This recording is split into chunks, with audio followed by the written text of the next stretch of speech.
You are watching तलाश TV. अस्सलामुअलैकुम। तलाश टीवी में खुश आमदीद कहते हैं। दोस्तों, आज का वाक़या अस्हाबे काफ के बारे में है। हज़ारों साल पहले का जिक्र है कि रोम में दुकियानूस नामी बादशाह हुकूमत किया करता था। वो बहुत ही जालिम और दरिंदा सिफ्त आदमी था। अल्लाह पर यकीन नहीं रखता था और बुतों की पूजा किया करता था। इसकी पूरी कौम अल्लाह की इबादत से नावाकिफ थी, बल्कि सब के सब बुतों की पूजा करते थे।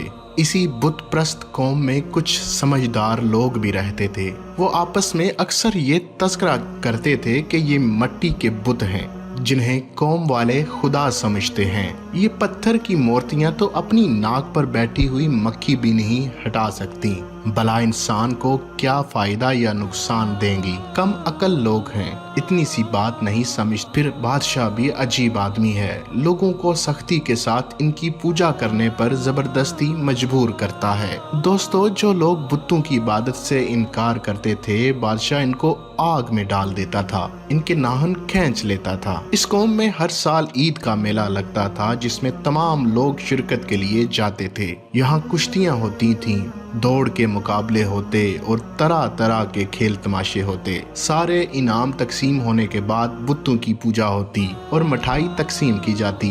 इन तमाम फजूल तमाशों से तंग आकर चंद लोग एक दरख्त के साए में आकर बैठ गए। इनमें से कोई किसी को नहीं जानता था। आखिर एक ने दूसरे से तारफ करवाया और पूछा, भाई तुम सब यहाँ क्यों बैठ गए? पहले ने कहा, मुझे बुत परस्ती से नफरत है। दूसरा बोला, हाथों की बनाई हुई मूर्तियों की इबादत करना कहाँ की अक्लमंदी है। तीसरे ने कहा, पूरी कौम जाहिल हो चुकी है, कोई भी खुदा को नहीं जानता। उड़ते उड़ते ये खबर उनकी कौम में फैल गई कि चंद नौजवान बुतों से बागी होकर अल्लाह की इबादत करते हैं। चंद चुगलखोरों ने ये खबर बादशाह को भी पहुंचा दी। उसने हुक्म दिया कि नौजवानों को गिरफ्तार कर लिया जाए और उसके सामने पेश किया जाए।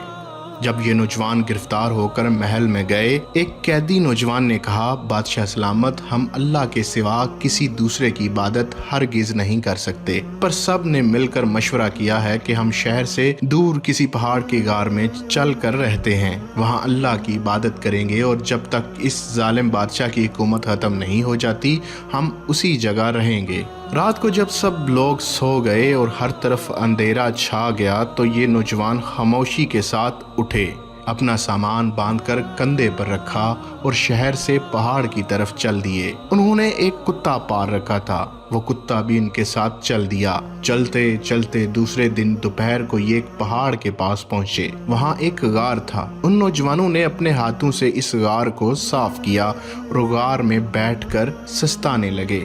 तवील फासला पैदल चलने की वजह से ये बहुत थक चुके थे। कमर सीधी करने के लिए लेट गए। इनका कुत्ता गार के मुंह पर बैठकर पहरा देने लगा। थकन और रात भर पैदल चलने की वजह से इन्हें नींद आने लगी और एक एक करके सब सो गए और यूं कुत्ता भी पहरा देता रहा। वो गार के अंदर 300 साल तक सोते रहे, ना इन्हें भूख लगी और ना बीमार हुए।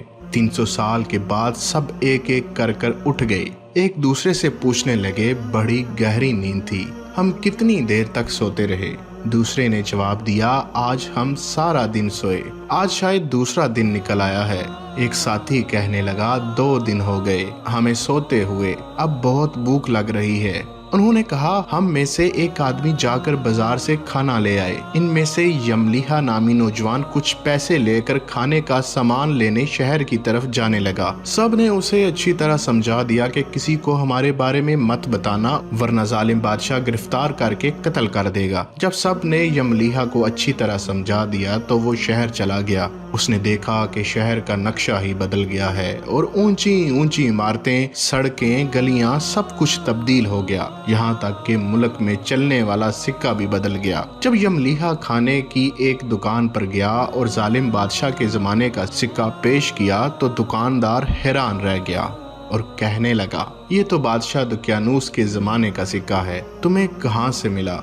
चंद और लोग भी जमा हो गए और कहने लगे इस नौजवान को कदीम खजाना मिल गया है जिसमें से ये सिक्का निकाल लाया है। नौजवान हैरान व परेशान लोगों को समझाने लगा कि मेरे पास कोई खजाना नहीं, ये मेरा अपना सिक्का है। लेकिन लोगों ने उसे गिरफ्तार करके बादशाह के सामने पेश कर दिया। नया बादशाह बहुत नेक दिल और ईमानदार बादशाह था। जब उसे ये सिक्का दिखाया गया तो उसने वजीर से मशवरा किया। वजीर ने बताया कि 300 साल कबल जब दुक्यानूस बादशाह हुक्मरान था, ये सिक्का तब चलता था। बादशाह ने नौजवान से नाम पूछा तो नौजवान ने सब कुछ सच सच बता दिया कि वो चंद साथी अपना ईमान बचाने की गर्ज से फरार हो गए थे। बादशाह सारी कहानी सुनकर हैरत ज़दा रह गया, क्योंकि अल्लाह ताला ने इन नौजवानों को 3 सदियों तक सलाए रखा। इस अरसे में कई बादशाह तब्दील हो गए थे। यमलिहा ने बादशाह सलामत से इजाजत ली और अपने साथियों से मिलने गया। साथियों से मिलकर उसने सारा हैरत अंगेज वाकया सुनाया और बताया कि बादशाह भी मुसलमान है। अभी वो अपने साथियों को बातें बता ही रहा था कि बादशाह खुद अपने हिफाजती अमले के साथ गार तक पहुंच गया। सब साथियों ने बादशाह का इस्तकबाल किया। कुछ देर बादशाह साथ रहकर रुखसत हो गया। ये सब साथी गार के अंदर चले गए और अल्लाह के हुक्म से सब के सब इंतकाल कर गए। सब लोग कहने लगे कि अल्लाह ताला 300 साल तक बगैर खाए पिए इन्हें सला कर दोबारा उठा सकता है, तो मरने के बाद भी अपने बंदों को क़यामत के दिन जिंदा कर देगा। और अब तक जितने भी जानदार मरे हैं सबको उठाकर अल्लाह अपने सामने पेश करेगा और नेकी और बदी का फैसला करेगा। ये वाकया कुरान मजीद की सूरत अल काफ में बयान किया गया है। वीडियो को लाइक शेयर करें, चैनल को सब्सक्राइब करके बेल आइकॉन को प्रेस करना मत भूलिएगा। अल्लाह हाफिज।